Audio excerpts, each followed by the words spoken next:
Daniel Lazar is a journalist and author who joins us from New York, and we also have Elijah Magnier, journalist and political analyst, who joins us from San Remo in Italy.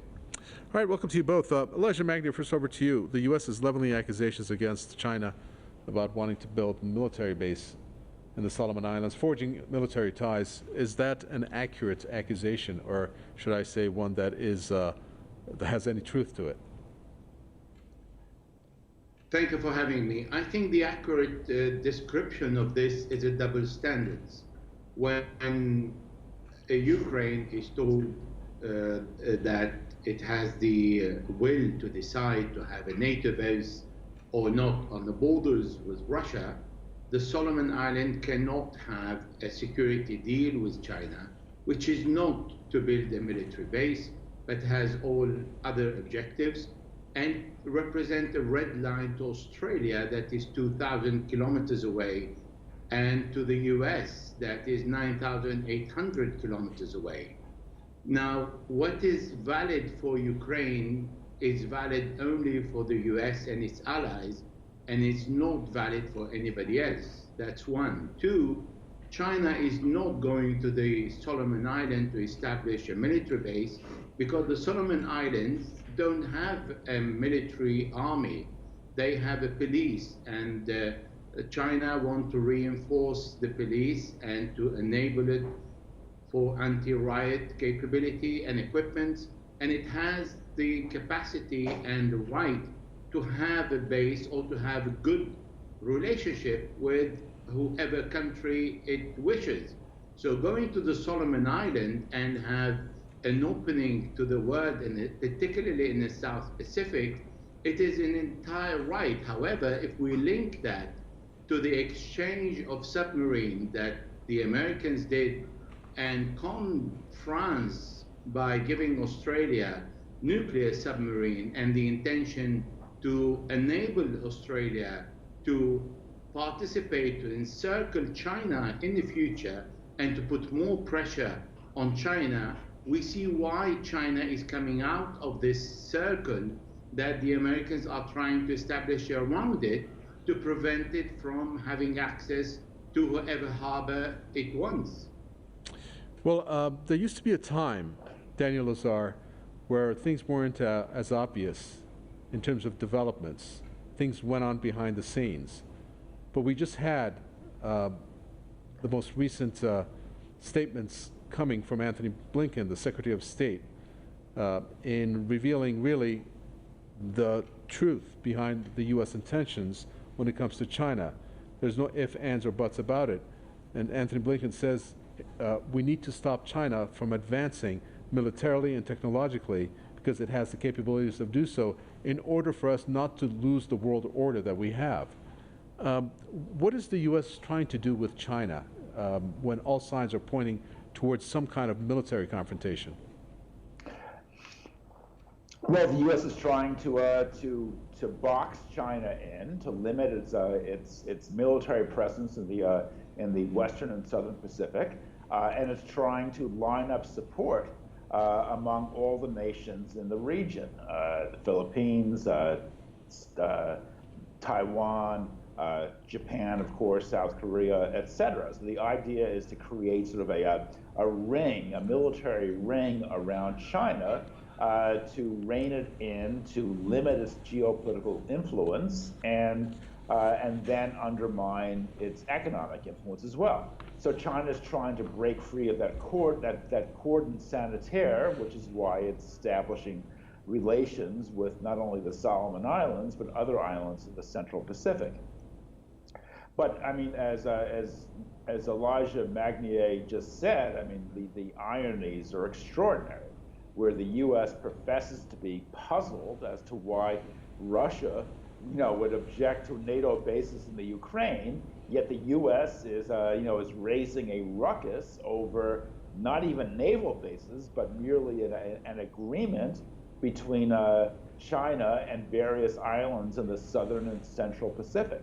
So this is like thousands of kilometers away from the U.S., but the U.S. regards it as a threat to its sovereignty, its strategic zone of influence, and Australia does as well. So the U.S. is out to combat China. It regards this as a provocation, and the U.S. is actually threatening military action. So it just goes to show, what a dangerous situation the world is in, how tensions are rising rapidly, how the U.S. is pushing brinksmanship to ever more threatening levels. Okay, we got about 5 comments here online of viewers and what they think. Let's first listen to them, and we'll get right back to our conversation.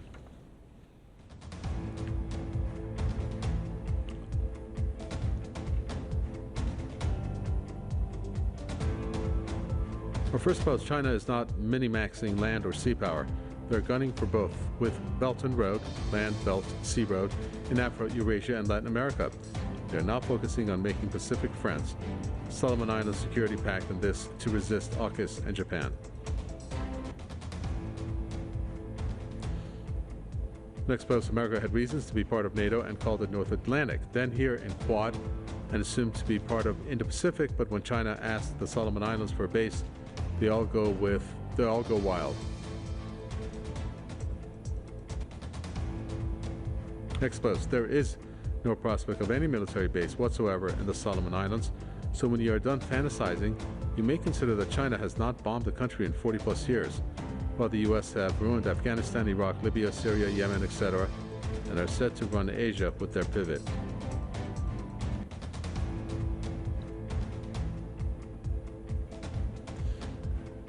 China maintains only one base in Djibouti. A base in the Solomon Islands would be its first in the Pacific. In comparison, the U.S. has nearly 800 bases in more than 70 countries and territories around the world. And a final post here: China's security pact with Solomon Island is a masterstroke in strategic advantage. All right, so those were some of our online posts. Elijah Magnier, the direction as to which China is being surrounded by the U.S. Obviously has to be worked through with the U.S. allies in the region. I'm wondering how many of these allies that say they are a U.S. ally are not really very keen on U.S.'s approach, which smells of military confrontation with China. I think today we can no longer talk about the international community or the US ally around the world. We have to talk about the Western community. Today, we understand that the Americans have managed to gain dominance over the European decision. It is a new colonialism with, by all means. It is taking decision on behalf of Europe that is also taking decisions that are against us, against the European inhabitant, against European citizens, and all that to fit with the US policy and do the US dictate that are incompatible with the interests of the European. Therefore, we see other countries in the Middle East, particularly those we knew because perhaps they still are, like Saudi Arabia and the Emirates, who refused to take the call of Joe Biden when he wanted to increase the oil production because he took a foolish decision to impose sanctions on Russia, allowing the price of energy to go high and to affect everybody on this planet and increase inflation tremendously. So today, the allies of the US, we can call them the Western allies, because he failed in his backyard in Latin America to convince Venezuela. He failed to convince the Middle Eastern countries who are not looking at China as an enemy, because the point in China is it is offering another non-belligerent model to the world by saying, I am interested in the prosperity of the population where I can make a lot of money, along with reconstructing a country where I can come in and rebuild the infrastructure. This is the model that the Chinese are offering, and they're not offering to come and create bases like they have done in the Middle East, with so many bases around the entire Middle East, inside the Middle East, and just threatening any country, like they have threatened the Solomon Islands as well, when they said you're to the Prime Minister, Sobovare that he is on the right side of history, and they threaten if the relationship with China go further. So China comes with project. China comes with training the police. China comes with rebuilding Harvard and communication system, railway, open bridges. This is what China is offering, not for free, but this is what is offering. And the Americans are offering submission, and we have seen what they have done in Afghanistan, in Iraq, and in Syria, destroying these countries, capable of invading, never capable of making peace or bring prosperity to any country they have occupied. We got about a minute here, Donald Lazar, and it's a continuation of my previous question to you. When the U.S. admits, Blinken said, that China is the only country in the world that could reshape this world order because it's got the technological military know-how to do it. Given that admission, then why does it want to approach China militarily? Why doesn't it just yield to some kind of diplomatic solution or path in order to, even things out? It's amazing. No, the U.S. is desperate. Joe Biden wants to turn the clock back to the era of unilateralism from 1991 to 2003, approximately, when the U.S. America's word was law, its power was unchallenged throughout the world, and it really exerted unrivaled, unqualified hegemony. But those days are gone. China is a growing power. The U.S. can't defeat it economically. So therefore, it's trying to apply pressure militarily. But there's an element of panic in the U.S. and these U.S. counter moves. Thank you for that. Daniel Lazar, journalist and anchor. I'm sorry, an author from New York. Sorry about that. Elijah Magnier, thank you, journalist and political analyst who spoke to us today from San Remo, Italy. Thank you so much. And with that, we come to an end for this news review.